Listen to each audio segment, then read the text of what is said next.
Kalau untuk bahan tepung, terus kental manis dan lainnya itu cuma 35.000 untuk percobaan pertama itu. Terus teflonnya warisan.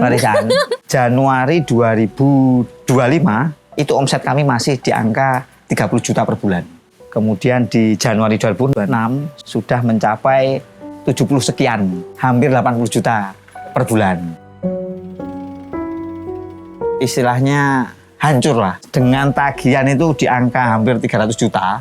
Kehilangan pekerjaan, harapan sudah tidak punya lagi. Saya laporan, saya sudah tidak kehilangan. Ya mau tidak mau harus jual aset satu persatu untuk melanjutkan hidup. Suami saya itu selalu positive thinking. Jadi di situ saya berusaha, saat suami saya seperti itu, saya nggak boleh ikut sedih juga. Rasa syukur itu begini, ibaratnya kita orang yang nggak bisa renang, dilemparkan ke tengah kolam, dan di situ hampir tenggelam kan. Terus nafas sudah hampir habis, kemudian datang pertolongan Allah Subhanahu wa Ta'ala. Sampai saya tuh, ya Allah, saya ini banyak kurangnya, tapi kok nikmatnya kok banyak banget gitu. Jadi sangat bersyukur. Terima kasih sama Allah.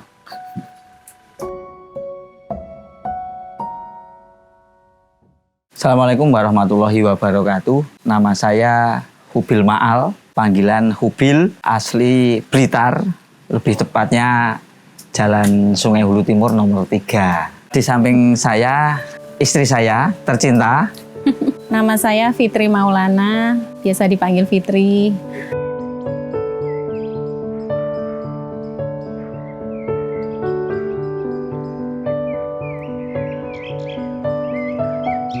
Kita spesifiknya adalah penyedia oleh-oleh khas Blitar, yaitu lebih tepatnya Pai Nanas Blitar. Usaha dengan rumah, ada yang satu lokasi, ada yang beda lokasi. Ada outlet sendiri.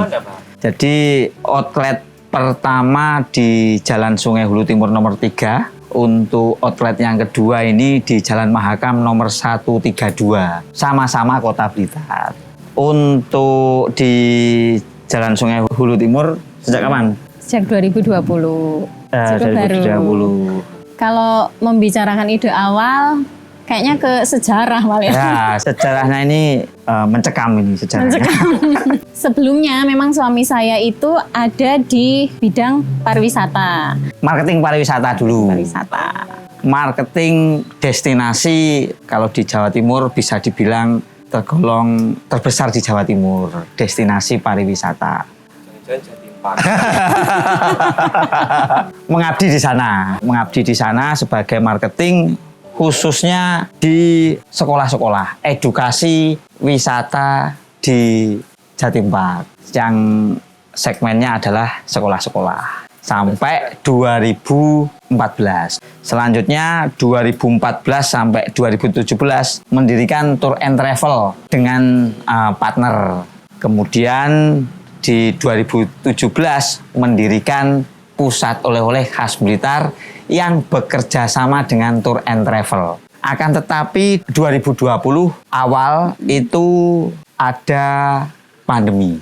Nah, di situ bisa dikatakan kolab. Untuk pusat oleh-oleh khas Blitarnya itu kolab. Tutup total. Jadi profesinya menjadi jual beli. Jual aset untuk beli beras. Mobil kita jual, aset sempat punya dokumentasi untuk toko itu kita jual satu persatu. Untuk hidup selama pandemi sampai pemulihan. Karena saat itu kita gencar-gencarnya investasi untuk fasilitas di oleh-oleh. Oleh-oleh baru. Oleh-oleh baru. Jadi di Jalan Sungai Hulu Timur itu kita relokasi tahun 2019. Karena customer Tour and Travel semakin banyak. Yang semula hanya segmentasi maksimal 11. Karena semakin hari semakin banyak bis datang dan merugikan pengguna jalan yang lain. Sehingga kita relokasi tahun 2019. Bulannya April 2019 kita berjalan 8 bulan, tempat sewa, semuanya infrastruktur toko itu pengadaan baru. All in investasi baru. Karena potensi pasarnya mulai kelihatan. Yang parkirnya bisa mencakup 5 bis besar, bisa 10 bis medium, dan bisa 20 elf di Jalan Bengawan Solo. Bengawan Solo. Bukan. Pada saat itu musola, Bangun musola, bangun toilet. Ada 12 toilet. Kita bangun investasi baru. Karena melihat marketnya semakin hari progres omsetnya meningkat. Mengaca hal itu kita memberanikan diri investasi di tempat yang lebih besar. Pandemi datang. Wassalamualaikum. Jadi ya wassalamualaikum pada waktu itu tanggal 19 Maret 2020. Lockdown. Kita putuskan untuk menutup pintu. Menutup pintu dari kegiatan pusat oleh-oleh. Iya, pusat oleh-oleh. Customer meskipun tidak kita stop sudah tidak datang. Sudah stop sendiri. Sudah stop sendiri. Istilahnya hancur. Lebur. Kemudian dari situlah Pai Susu. Dengan tagihan itu di angka hampir 300 juta.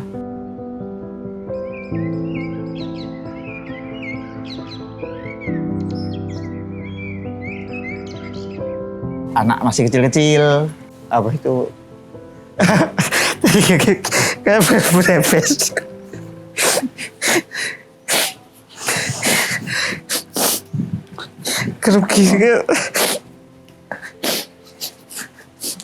Kemudian pulang lagi ke rumah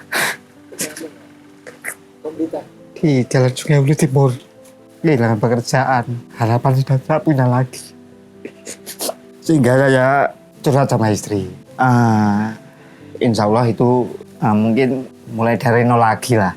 Curhat sama istri, kemudian saya laporan. Saya sudah tidak kehilangan, ya mau tidak mau harus jual aset satu persatu untuk melanjutkan hidup.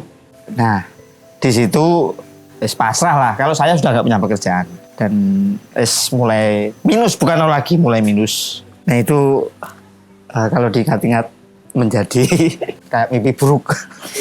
Kemudian saya curhat sama istri, mungkin istri bergerak untuk mempertahankan hidup. Bergerak sebisanya. Respon saya, suami saya itu selalu positive thinking. Jadi di situ saya berusaha, saat suami saya seperti itu, saya nggak boleh ikut sedih juga. Saya tetap positif. Insya Allah pertolongan Allah itu maha luas. Jadi saya akhirnya muncul inspirasi untuk gimana kalau berbikinan aja. Jadi bisanya jual makanan kecil-kecilan. Yeah. Makanan yang penting pagi bikin, sore jadi uang. Yang penting itu untuk makan besoknya. Dulu itu viral pai susu teflon. Pai susu teflon. Jadi pai susu jumbo. Yang ukurannya 22 cm. Iya, dimasaknya itu pakai teflon. Pada saat itu saya punya satu teflon. Peninggalan dari toko yang lalu. Itu kan sempat tinggal di toko yang tutup itu. Tinggal sama 2 bocil itu. Saya punya teflon 1, punya kompor 1. Yang teflon saya bawa pulang ke rumah mertua. Terus entahlah itu mungkin hidayah atau wasilahnya lewat situ ya. Kok pengen bikin itu. Akhirnya, ini bahan-bahannya juga murah. Saya teflon juga punya 1. Akhirnya saya bikin pai susu teflon. Itu 1. Pertama bikin, alhamdulillah agak gosong bawahnya. Belum tahu kan kalau pakai teflon supaya atasnya matang juga, itu pakai api kecil banget. Nah itu agak besar sedikit sudah gosong. Terus percobaan kedua, loh kok bagus ya, bawahnya nggak gosong, atasnya matang. Akhirnya saya iseng-iseng foto, terus dipasang di story WA. Langsung direspon sama masih saudara. Lho Mbak, apa iku? Oh iki pai susu. Wis aku pesen. Lah, pesen. Langsung saya bilang suami, Mas, ono sing pesen iki piye Mas? Pai susu tapi yang jumbo, bukan yang kecil-kecil. Ukuran Iya. 22 cm. Cetakannya kan pakai teflon. Nah terus, wis saya iku ae diiyain aja. Tenang ta Mas. Pertama itu pesan 1, terus besoknya Mbak pesen lagi 2. Gitu aja seneng kan Mas. Soalnya nggak ada pekerjaan kan. Nah itu aja yang penting kan sudah kejual-jual, masih ada tabungan kecil-kecil. Untuk hidup siapa tahu nggak makan tabungan ini. Ketika ada barang yang terjual itu sudah senengnya. Senengnya iya. Wes, nikmat sekali. Nikmat sekali walaupun terjualnya walaupun cuma 1, 2 dan Nah, karena ada basic marketing itu tadi, langsunglah digas. Nah, karena kan basic kan marketing nih. Iya. Sehingga pada waktu itu kan nggak boleh marketing konvensional, nggak boleh. Sehingga marketing digital harus kita cari ilmunya. Teman-teman yang pandai digital marketing, kita belajar. Dan pada waktu itu di Facebook Ad, kita gas di Facebook Ad dan viral. Banyak reseller sehingga bertahan hidup. Per hari itu bisa 60 piece. Karyawan yang pas Waktu COVID saya liburkan, kita panggil lagi. Ini sudah bekerja apa belum? Karena kan sebelumnya ikut saya di toko oleh-oleh. Sudah kerja apa belum? Kalau belum, ayo bantu saya lagi. Sehingga banyak yang belum dan yang membantu di toko tadi kita migrasi, biasanya jadi kasir, jadi bikin pai susu. paling bakul jajan. Bakul jajan.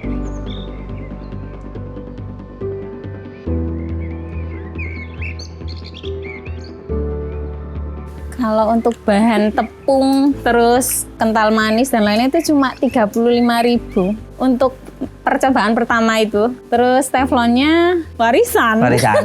Karena ada order per hari 60, jadi pengadaan teflon Iya. menjadi 22 teflon. Jadi maksa tabungan untuk belanja modal. Karena kan untuk hal produktif, investasi 22 teflon dan 3 kompor.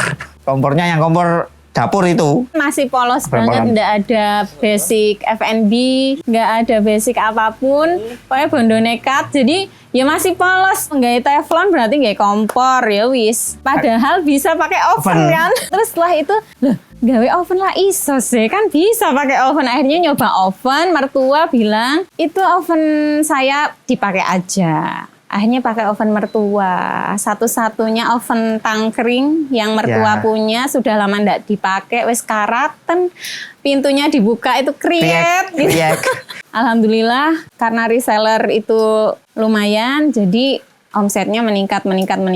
Karena pakai oven bisa, ya udah sekarang kita ganti, ndak pakai sistem kompor lagi pemanasnya, pakai oven. Akhirnya beli oven gas yang besar. Itu Agak besar, yang 2 loyang ya?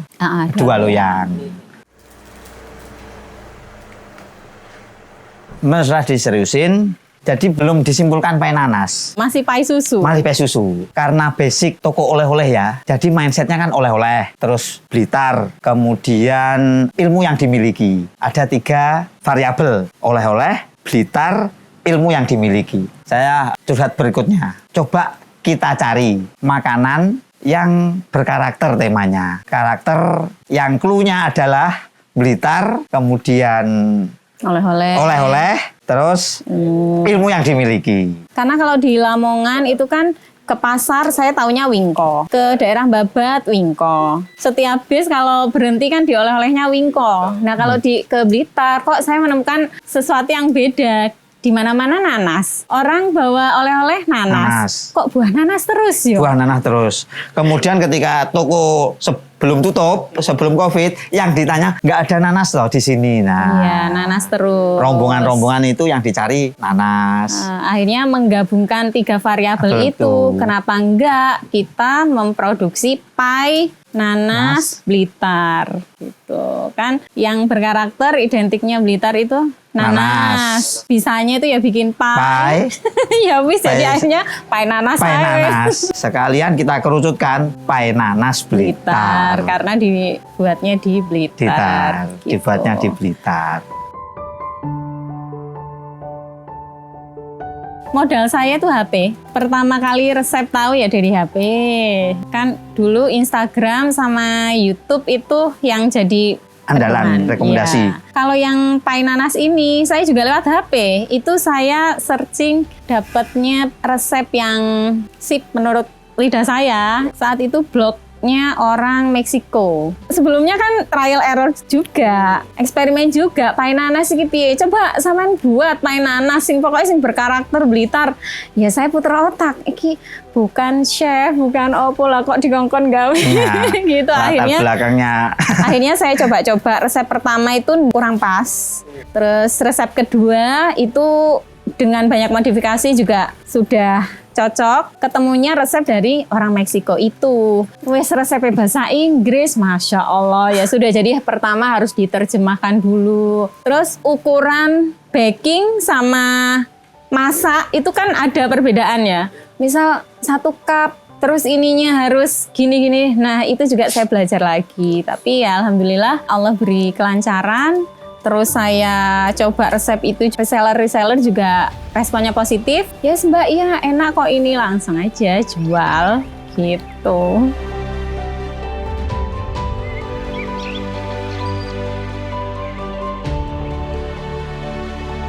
pie susu itu upload dulu.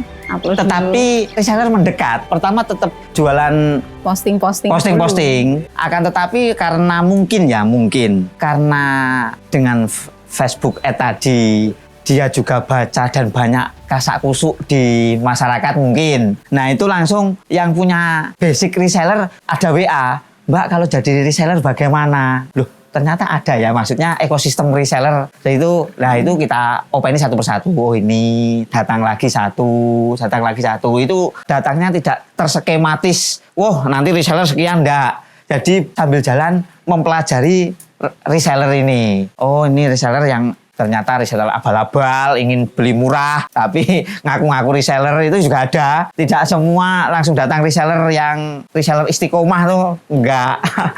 Di situ kita mempelajari ketika mau jadi reseller ada syaratnya, menjadi gitu. Jadi ilmunya tambah. Dari pengalaman itu. Dari pengalaman. Kalau posting-posting itu mulai pandemi sampai sekarang itu memang jadi modal banget. Posting, konten. Setelah itu saya mulai belajar ngonten, terus ikut komunitas ibu-ibu yang suka fotografi, yang suka edit-edit video itu. Nah itu jadi bekal di tahun 2024. Akhirnya saya bismillah ngonten pie nanas Blitar di TikTok. Rasa syukur itu begini, ibaratnya kita orang yang nggak bisa renang, dilemparkan ke tengah kolam dan di situ hampir tenggelam kan. Terus nafas sudah hampir habis, kemudian datang pertolongan Allah Subhanahu wa taala. Kemudian kita di situ dipinggirkan dan perasaannya kan juga sangat-sangat bersyukur banget mendapat hidayah kan. Itu kan hidayah, petunjuk dari Allah Subhanahu wa taala. Selain takdir, hidayahnya datang pada suatu momen yang tepat. Itu kan ibarat hidup dan mati kan. Jadi ada garis, kalau nggak ada hidayah itu entah apa yang terjadi saat ini. Produksi setiap hari, alhamdulillah berawal dari dulu itu saya minta tolong karyawan oleh-oleh untuk bantu itu 2 orang. Sekarang alhamdulillah sudah untuk produksi saja itu 7 sama tim adminnya 2. 9 Jadi 9. 9 orang. Alhamdulillah. Per hari produksi itu sekitar 500 sampai 600 biji, 600 piece. Terjualnya sekitar 400-500an juga itu. Jadi Per hari. per hari. Itu weekday biasa. Itu weekdays. Ah, Kalau weekday. weekend bisa lebih dari itu, 2 kali lipat kadang. Terus sama yang online juga, kami melayani juga online. Biasanya kan yang luar kota lihat konten, Mbak ini nggak dijual di sini, misal di Magetan, Magelang, itu teman-teman yang komen, oh belum ada di sana, ya udah itu aja online. Ya silahkan CO di Toko online. toko online kami, gitu. Terakhir kemana ya? Terakhir ke Papua? Ya, dibawa ke Papua. Dibawa ke Papua.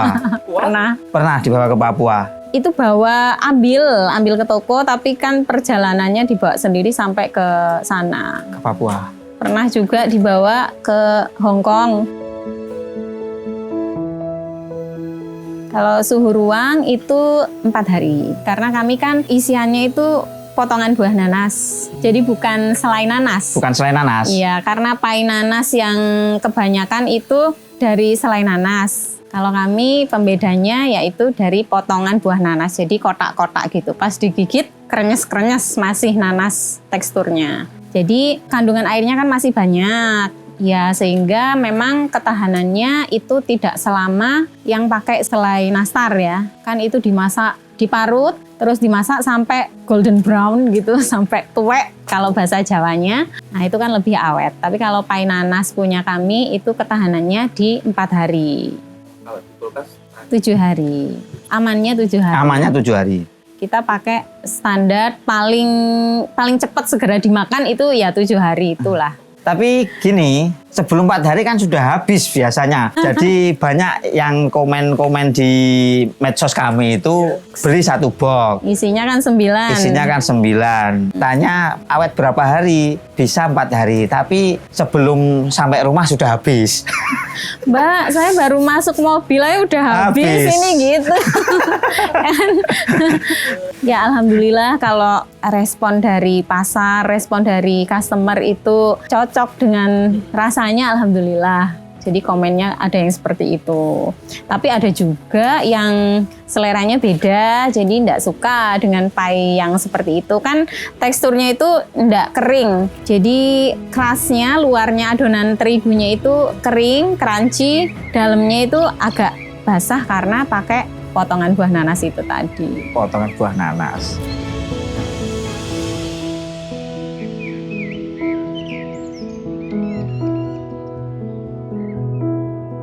Strateginya adalah open kitchen, melihat prosesnya dari buah nanas, kemudian Proses pengovenan. pengovenan, sehingga orang ketika melihat ini emosinya juga terdorong. Intinya barangnya fresh, melihat prosesnya, kemudian teredukasi dengan itu prosesnya, sehingga orang-orang itu Tidak ragu untuk langsung beli. Memang di awal-awal itu ada kegelisahan. Ini nggak awet, terus kita nyetoknya itu berapa ya? Kalau misalkan nyetok terlalu banyak, ternyata nanti yang beli itu pokoknya enggak sampai habis, terus apa yang harus dilakukan gitu kan? Akhirnya ya memang strategi yang satu-satunya kita pelajari, analisis dulu. Hari pertama penjualan berapa, kedua berapa, selanjutnya nanti insya Allah bisa terbaca.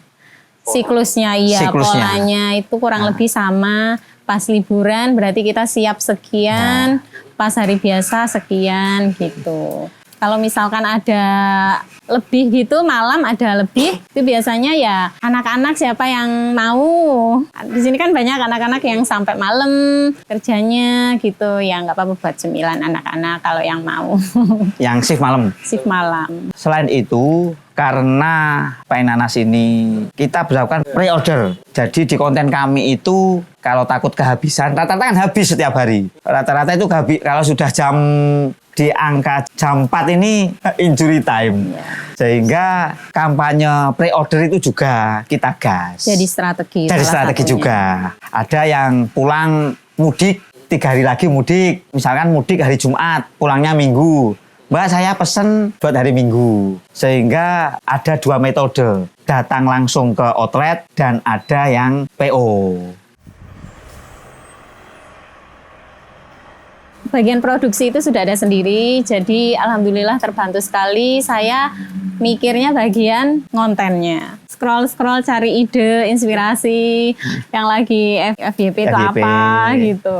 Yang outlet 2 ini kan khusus customer tour and travel, sehingga ketika ada rombongan datang melihat proses produksinya, kemudian ada guidingnya. Jadi sampai hari ini masih terus belajar dan kemudian stoknya juga stabil. Jadi kita ini bekerja by data. Dari bulan Januari, ini Januari 2026. Januari 2025 itu omset kami masih di angka 30 juta per bulan. Kemudian di Januari 2006 sudah mencapai 70 sekian, hampir 80 juta per bulan. Ya, margin average 20 sampai 30 lah. Semakin hari saya rasa itu nikmatnya itu kok semakin ditambah sama Allah ya. Jadi bersyukur banget. Dulu seperti itu, sekarang sudah punya karyawan sekian untuk pai nanasnya aja, untuk oleh-olehnya juga. Sampai saya tuh, ya Allah, saya ini banyak kurangnya tapi kok nikmatnya kok banyak banget gitu. Jadi sangat bersyukur. Terima kasih sama Allah. Kan mulai kami tanamkan ke anak-anak bahwa insya Allah kalau bisnis ini langgeng, nanti Bia sama Aka itu punya tanggung jawab penerusnya untuk meneruskan. Perempuan yang 2. Iya, yang terakhir ini laki-laki. Laki-laki. Jadi namanya tanggung jawab ya harus dilakukan. Karena nggak cuma menyangkut hidup kita kan ada yang kerja dengan kita. Itu juga gimana dipikirkan gitu. Sampai akhirnya nyeletuk anak saya yang pertama. Anak pertama nyeletuk. Ayah sama Uma nih tiap hari mikir aja, aku nggak mau disuruh jadi yang megang ini, nanti aku nggak mau. Piye toh Mas iki kaderisasi nih piye? Karena diskusi sehari-hari di rumah ya seputar apa lagi kalau ndak tentang soalnya ini. Setiap hari problem itu datang silih berganti dan wajib kita cari solusi. Cari solusi. Kita sekarang satu persatu. Tapi karena suami saya tuh selalu, misalkan saya sambat, Mas iki waya ngene Mas, piye Mas ngono. Gitu suami saya tuh selalu santai, selalu positif. Jadi saya tuh nggak sempet ngeluh malian, nggak sempet sedih. Karena itu yang saya pengen contoh dari suami saya itu. Selalu positif. Wis ta, iki mari ngene engko selalu ada jalan. Insya Allah setelah ini tuh ada solusi. Selalu gitu. Jadi pas saya mau sambat, oh iya ya udah. Akhirnya saya buang-buang jauh. Dan alhamdulillah, kalau suami saya bilang gitu, mesti nanti pergi sebentar, pulang, wis oleh. Ya. Jadi nggak jadi sedih lagi. Ya. Kami harapannya adalah Pai Nanas ini dikenal seluruh rakyat Indonesia yang datang ke Blitar dan menjadi oleh-oleh wajib masyarakat Indonesia yang datang ke Blitar. Harapannya itu. Harapan. Yang penting seiring berjalannya waktu bisa memberikan manfaat untuk lingkungan sekitar, untuk yang ikut terlibat di dalam Pai Nanas itu ke depannya. Pengen lebih jadi yang bermanfaat. Saya Ubil Maal, sebelah kiri saya istri saya Fitri Maulana, owner dari Pai Nanas Blitar dengan merek Bipai and More. Ada 2 outlet, yang pertama di Jalan Sungai Hulu Timur yang melayani tamu-tamu reguler. Dan outlet 2 di Jalan Mahakam nomor 132 Kota Blitar yang melayani tamu wisata yang rombongan, yang berbasis rombongan. Silahkan mampir. Terima kasih. Wassalamualaikum warahmatullahi wabarakatuh.